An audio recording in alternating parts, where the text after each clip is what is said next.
Viewers, আশা করি ভালো আছো। প্রতিবারে না আপনার সামনে নতুন আরেকটি ভিডিও নিয়ে চলে আসলাম। আজ আলোচনা করব যে আপনারা যা ষষ্ঠ থেকে নবম শ্রেণীতে পড়েন, যে আপনাদের বার্ষিক পরীক্ষা নিয়ে কিন্তু নতুন একটা আপডেট প্রকাশিত হয়েছে, যে 70 নম্বরে কিন্তু আপনাদের বার্ষিক পরীক্ষা এবং 30 নম্বরে শিক্ষণকালীন মূল্যায়ন, এবং যে শিক্ষণকালীন মূল্যায়ন কীভাবে হবে এবং বার্ষিক পরীক্ষাটা কীভাবে হবে এবং গ্রেড পয়েন্টের নির্ধারণ, আপনাদের রেজাল্টটা তৈরি করা হবে, যে ইউনিক যে ব্যাপারটা, যে গ্রেডিং পয়েন্টে কিন্তু আপনার রেজাল্টটা তৈরি করা হবে এবং কীভাবে যাব আপনি এই পরের শ্রেণীতে প্রমোশন পাবেন। আজকে যেসব কিছু এই ভিডিওতে আলোচনা করব, তার জন্য ভিডিওটি সম্পূর্ণ দেখবেন। ভিডিও একটু বড় হবে, কোনো স্কিপ করবেন না, মনোযোগ সহকারে দেখবেন। তার আগে বলে আপনি যদি এই চ্যানেল নতুন হয়ে থাকেন, তার আপনার সাথে রিকোয়েস্ট থাকবে যে এই ধরনের নিত্য নতুন অল এডুকেশনাল আপডেট সবার আগে পাওয়ার জন্য অবশ্যই চ্যানেলটি সাবস্ক্রাইব করে পাশে রাখবেন, কারণ আপনার লাইক এবং সাবস্ক্রাইবের কারণে কিন্তু আমাদের নতুন আরেকটা ভিডিও তৈরি করার অনুপ্রেরণা সৃষ্টি করে। যে আপডেট আছে পকেটে সেটা সরাসরি চলে যায়। এখানে দেখতে পাচ্ছেন যে ষষ্ঠ থেকে নবম শ্রেণীতে 70 নম্বরে বার্ষিক পরীক্ষা এবং 30 নম্বরে মূল্যায়ন, শিক্ষণকালীন যে মূল্যায়ন, যে মাধ্যমিক পর্যায়ে ষষ্ঠ থেকে নবম শ্রেণীতে শিক্ষার্থীদের 3 ঘন্টার বার্ষিক পরীক্ষা নেওয়া হবে। আগের নিয়মে কিন্তু 3 ঘন্টায় কিন্তু আপনাদের বার্ষিক পরীক্ষা নেওয়া হবে। এতে 70 নম্বরে প্রশ্নপত্র থাকবে, বাকি 30 নম্বর দেওয়া হবে যে শিক্ষার্থীদের শিক্ষণকালীন মূল্যায়নের ভিত্তিতে নতুন কারিকুলাম বইয়ের ওপর এই পরীক্ষার প্রশ্নপত্র প্রণয়ন করা হবে। 2024 সালে শিক্ষণকালীন মূল্যায়ন বার্ষিক পরীক্ষার গ্রহণের নির্দেশিকা এই তথ্যে জানানো হয়েছে যে 4টি শ্রেণীর 50 লাখেরও বেশি শিক্ষার্থী তাদের অভিভাবক এই নির্দেশনা ও সিলেবাসের অপেক্ষায় ছিলেন। যে বুধবার 11 আগস্ট এই নির্দেশিকা জারি করেছে জাতীয় শিক্ষাক্রম পাঠ্যপুস্তক এনসিটিভি। একই সঙ্গে 4টি শ্রেণীর পূর্ণাঙ্গ সিলেবাস প্রকাশ করা হয়েছে। এনসিটিভির ওয়েবসাইট থেকে শিক্ষার্থী অভিভাবকরা সিলেবাসে ডাউনলোড করে নিতে পারবেন। যে নির্দেশিকা এনসিটিভি জানায় যে ষষ্ঠ থেকে নবম শ্রেণীতে শিক্ষার্থীদের মূল্যায়ন কার্যক্রম শিক্ষণকালীন মূল্যায়ন এবং বার্ষিক পরীক্ষা 2টি ভাগে ভাগ করা হবে। যে 2024 সালে ষষ্ঠ, সপ্তম, অষ্টম ও নবম শ্রেণীর শিক্ষণকালীন মূল্যায়ন এবং বার্ষিক পরীক্ষা জাতীয় শিক্ষাক্রম 2021-এর আলোকে পাঠ্যপুস্তকের বিষয়বস্তু ভিত্তিতে সম্পন্ন হবে। শিক্ষা প্রতিষ্ঠানগুলো যে নিজস্ব তত্ত্বাবধানের শিক্ষকদের দ্বারা শিক্ষণকালীন মূল্যায়ন কার্যক্রম পরিচালনা এবং প্রদত্ত প্রশ্নপত্রের নমুনা অনুসরণ করে বার্ষিক পরীক্ষার প্রশ্নপত্র প্রণয়ন করবেন। তবে কোনো ক্রমিক নমুনা প্রশ্নপত্র হুবহু ব্যবহার করা যাবে না। প্রণীত প্রশ্নের সাহায্যে নিজ নিজ শিক্ষা প্রতিষ্ঠান শিক্ষার্থীদের 2024 সালে বার্ষিক পরীক্ষা গ্রহণ করা হবে। যে আজ কিন্তু যে আমি আপনাকে দেখাচ্ছি যে এই কিন্তু একটা সিলেবাস, যে আপনাদের 70 নম্বর 100 নম্বরের মধ্যে 70 নম্বর তারা নিবে পরীক্ষার 70 মার্কে কিন্তু প্রশ্ন থাকবে, আর 30 মার্ক থাকবে কিন্তু আপনাদের শিক্ষণকালীন মূল্যায়ন। ঠিক আছে, এটা কিন্তু যে সিলেবাস আপনাদের, ঠিক আছে। এর কিন্তু একটা আপডেট প্রকাশিত, আপনার সিলেবাসটা কবে প্রকাশিত হয়েছে, ঠিক আছে, এটি কিন্তু আপনাদের সিলেবাস। এখন যে আপনাদের প্রশ্নের যে ক্যাটালগটা 70 নম্বরের পরীক্ষাটা নেবে এবং 30 নম্বর যে পরীক্ষাটা নেবে, 70 নম্বর কিন্তু প্রশ্ন থাকবে, 30 মার্কে কিন্তু প্রশ্ন থাকবে না, সেটা যদি শিক্ষণকালীন নেওয়া হয়, যে আপনার আমাকে বাইবার মতন যে পরীক্ষাটা নেওয়া হয় এভাবে কিন্তু নেওয়া হবে। এর কিন্তু একটা প্রশ্ন কিন্তু তারা তৈরি করবে, আপনি যে স্কুলে পড়েন সেই স্কুলে কিন্তু আপনাদেরকে সরাসরি একটা নমুনা প্রশ্ন কিন্তু দেখিয়ে দেবে তারা। ঠিক আছে, এই নিয়ে কোনো টেনশন করার কোনো কারণ নাই।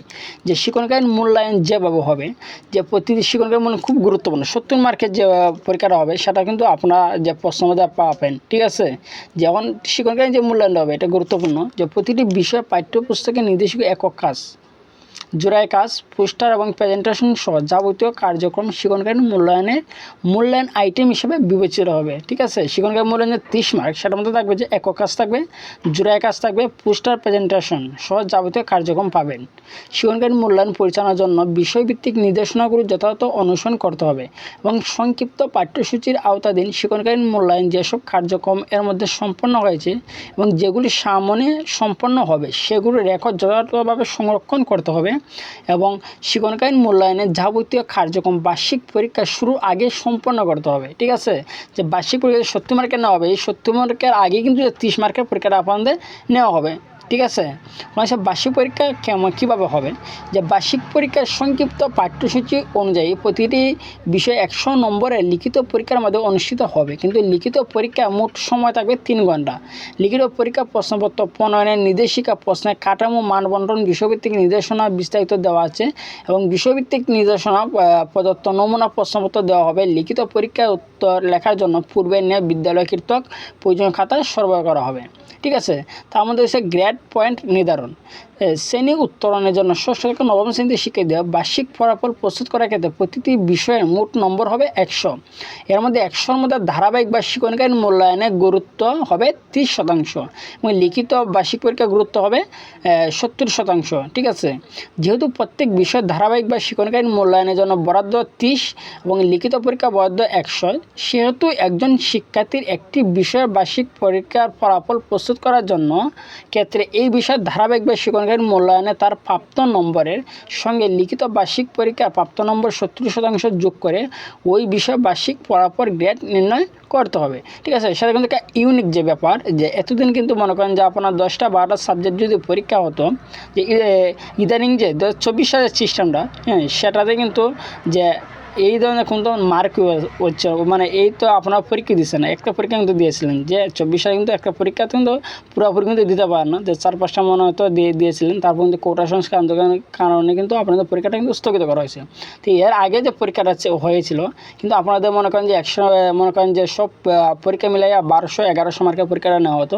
তার মধ্যে যে আপনারা মনে করেন যে আপনাদের রেজাল্ট তৈরি করা হতো, যে 1, 2, 3 ক্লাস রোলটা হতো, তারা কিন্তু যে 700-800 যারা পাতো এই অনুসারে কিন্তু যে আপনাদের রেজাল্টটা তৈরি করা হতো। কিন্তু আপনাদের যে এবার যে থেকে যে তার নতুন সিস্টেমটা করছে, যে বার্ষিক পরীক্ষা থেকে রেজাল্ট তারা তৈরি করবে, তারা কিন্তু যে আপনাদের এই যে আগে যে বোর্ড পরীক্ষার যে রেজাল্টটা তৈরি করা হতো, যে গ্রেডিং নির্ণয়, মানে গ্রেডিং পদ্ধতিতে, সেই পদ্ধতিতে কিন্তু আপনার রেজাল্টটা পাবেন, যে A+B+B+C+D এইভাবে কিন্তু। ঠিক আছে, যে 4 3 এইভাবে অনুসারে কিন্তু আপনারা রেজাল্টটা কিন্তু পাবেন। ঠিক আছে, এরপর যে আপনার পরে শ্রেণীতে কীভাবে প্রমোশনটা তারা দেবে, যে একটি বিষয় সম্বন্ধে D গ্রেড পেলে ওই বিষয় শিক্ষার্থী উত্তীর্ণ বলে বিবেচনা করা হবে। খুব সুখবর, যদি কোনো বিষয়ে আপনি সর্বনিম্ন D যদি পান, তাহলে কিন্তু পরের শ্রেণীতে আপনি উত্তীর্ণ হতে পারবেন। ঠিক আছে, 3 বা ততোধিক কোনো বিষয়ে D মানে আপনারা কত পেতে হবে, D মানে হচ্ছে কি আপনারা যে 1 পয়েন্ট 1 পয়েন্ট মানে 33 পেলে কিন্তু আপনারা পরের শ্রেণীতে কিন্তু উত্তীর্ণ হতে পারবেন। ঠিক আছে, খুব একটা গুড নিউজ।